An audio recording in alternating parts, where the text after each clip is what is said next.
শহর জেলা গাছ কাটা তো চলছেই, কিন্তু বন দফতরের কাটা গাছ টেন্ডার হওয়ার পর, নিলাম হওয়ার পর সেই গাছ পাচার হয়ে যাচ্ছে।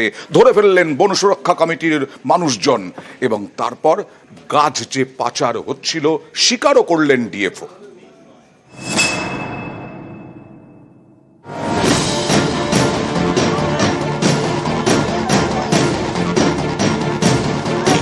বন দফতরের গাড়িতে কাঠ পাচার, সেই কাঠ বোঝাই লরি ধরল বন সুরক্ষা কমিটি।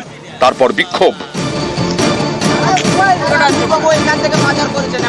বাঁকুড়ার খাতড়া ব্লকের ধরডামৌলি, এই গ্রামের পাশেই জঙ্গল। 20 হেক্টর জমির ওপর সেই জঙ্গল সম্প্রতি কেটে ফেলে বন দফতর।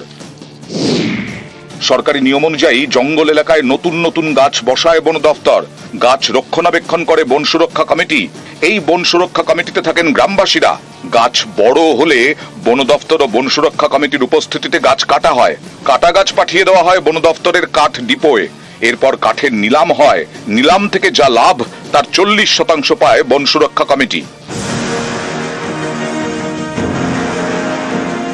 অভিযোগ, ধরডামৌলিতে গাছ কাটার পর এইসব নিয়মই মানা হয়নি। কাটা গাছ পাঠানোই হয়নি ডিপোয়ে, তার বদলে বাইরে পাচার করে দেওয়া হচ্ছিল, যাতে শুধুমাত্র বনকর্মীদের একাংশের পকেটে কাঠ বিক্রির টাকা ঢোকে। কিন্তু শেষমেশ পাচার রুখে দেয় বন সুরক্ষা কমিটি। বুধবার রাতে খাতড়ার বনতিল্লা এলাকায় কাঠ বোঝাই লরি তারা ধরে ফেলে। কাটিং হওয়ার 2 দিন পর থেকে ওরা জঙ্গল থেকে কাঠ নিয়ে আসছে।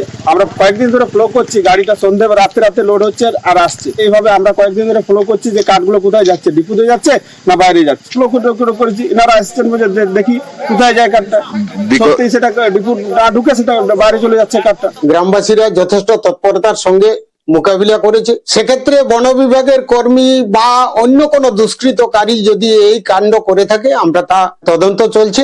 আইনগত যা বিধান সেই বিধান আমরা দেব। আমরা চাই জঙ্গল বাঁচুক। বেআইনি ভাবে কাঠ সন্ধ্যের সময় ওখান থেকে নিয়ে যাওয়া হচ্ছিল, যেটাকে গ্রামবাসীরা ধরে দিয়ে সেটাকে আটক করা হয়। এখন ডিপার্টমেন্ট থেকে গাড়িটাকে আটক করা হয়েছে। প্রায় 3 MQর মতো আপনার কাঠ ধরা পড়েছে, যার বাজার মূল্য প্রায় 3 লক্ষ টাকা। এই ইনসিডেন্টটাকে কিন্তু আমরা খতিয়ে দেখছি, যেটা কেন হলো, ওখান থেকে লোডিংটা হলো কি করে। বাঁকুড়া থেকে প্রিয়ব্রত গোস্বামী, নিউজ 18 বাংলা।